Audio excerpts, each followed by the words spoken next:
छात्रों के विरोध के बाद शिक्षा मंत्री के इस्तीफा के बाद इस्तीफा मांगने का दौर चल रहा है।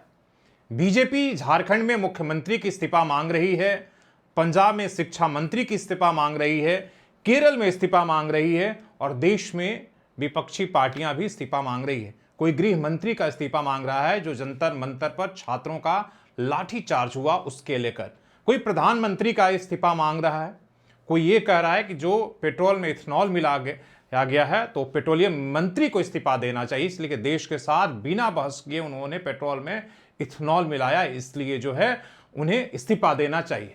कोई नितिन गडकरी का इस्तीफा मांग रहा है इथेनॉल वाला प्रकरण को लेकर, और देश भर में जो बड़े बड़े हाईवे प्रोजेक्ट बने वो एक ही बरसात में ढह गए। मुंबई में भी महाराष्ट्र के मुख्यमंत्री के लिए वहां भी इस्तीफा मांगे जा रहे हैं। तो देश में हर राजनीतिक पार्टी एक दूसरे से, जो सत्ता में है, विपक्ष जो है उससे इस्तीफा मांग रहा है और लोकतंत्र में जरूरी भी है, इसलिए कि ये जो सीजेपी का प्रोटेस्ट हुआ और देश भर से जब लोग सड़कों पर उतरे तो दिखा कि हाँ, लोकतंत्र इस देश में अभी भी जिंदा है। इसलिए कि कुछ दिनों से हम सब भूल गए थे कि जनता और विपक्ष का काम है सड़कों पर उतरकर सरकार की गलत नीतियों का विरोध करना और इस्तीफा मांगना। इस्तीफा मांगने से बदलता कुछ नहीं है, बस अकाउंटेबिलिटी याद रहती है, लोकतंत्र याद रहता है कि जिस जनता ने हमें चुनकर इस सत्ता में पहुंचाया हो, वो झारखंड, पंजाब, केरल या आपका देश के सरकार को उसे याद रहे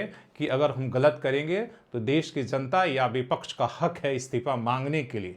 और इसीलिए जो बीजेपी यहाँ पर लगातार कल से घेर रही है हेमंत सोरेन सरकार को, वो कहीं से भी गलत नहीं है, उसे इस्तीफा मांगना चाहिए।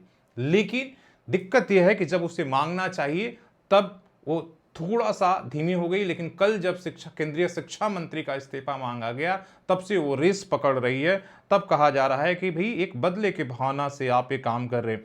आज बाबूलाल मरांडी ने प्रेस कॉन्फ्रेंस किया और क्या कुछ कहा उस पर हम बात कर रहे हैं, और जरूरी भी है। ऐसा नहीं है कि केवल केंद्र की सरकार की ही आलोचना होगी और राज्य की सरकारों की नहीं, उसकी आड़ में वो छुप जाएंगे। जो कुछ झारखंड में जेपीएससी को लेकर हुआ या जो यहाँ पेपर लीक हुए, जिस तरीके से झारखंड के युवाओं के साथ यहाँ भी सरकार परीक्षा हो या नौकरी देने में एक तरह से असफल रही है, उस आधार पर इसकी आलोचना और प्रदर्शन और इस्तीफा मांगना चाहिए। आज बाबूलाल मरांडी ने कहा कि झारखंड की हेमंत सरकार युवाओं के भविष्य के साथ खिलवाड़ कर रही है, छात्र ठगे जा रहे हैं और प्रतियोगी परीक्षाओं की विश्वसनीयता लगातार सवाल उठ रहे हैं।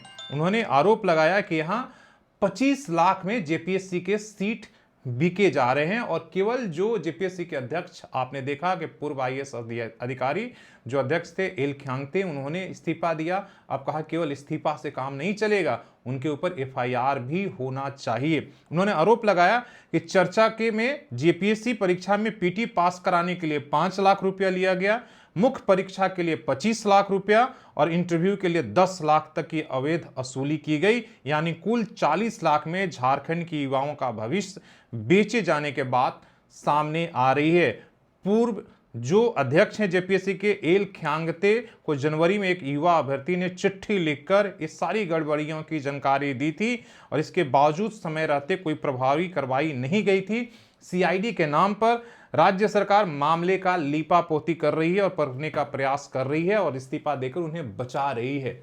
इसलिए जो है उन पर एफआईआर होनी चाहिए और कई बड़े नाम आएंगे, इसलिए बीजेपी इस्तीफा मांग रही।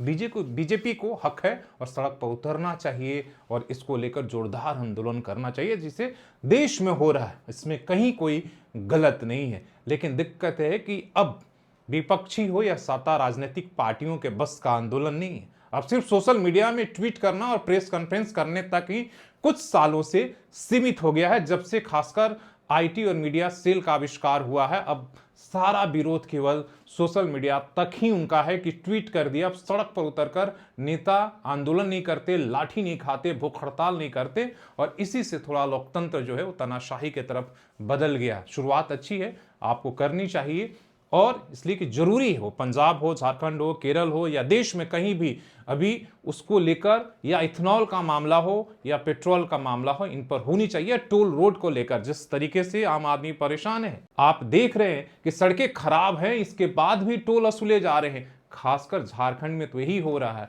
कि आप झारखंड के नेशनल हाईवे के रोड को देख लीजिए, कोई भी रोड आपको साउथ इंडिया हो या दिल्ली हो या पंजाब हो, उसके मुकाबले यहाँ पर रोडें उस तरीके से नहीं बनी हैं, गड्ढे हैं, इसके बाद भी यहाँ एक तरह से टोल लिया जा रहा है। हमें लगता है इन तमाम मुद्दों पर जनता से जुड़ा मुद्दा है, राजनीतिक पार्टियों को भी, सामाजिक संगठनों को आंदोलन करना चाहिए और इस्तीफा मांगना चाहिए। सिर्फ बदले की भावना से नहीं, बल्कि बदलाव लाने के लिए ये चीज बहुत जरूरी है। आप अपनी राय जरूर दीजिएगा। धन्यवाद।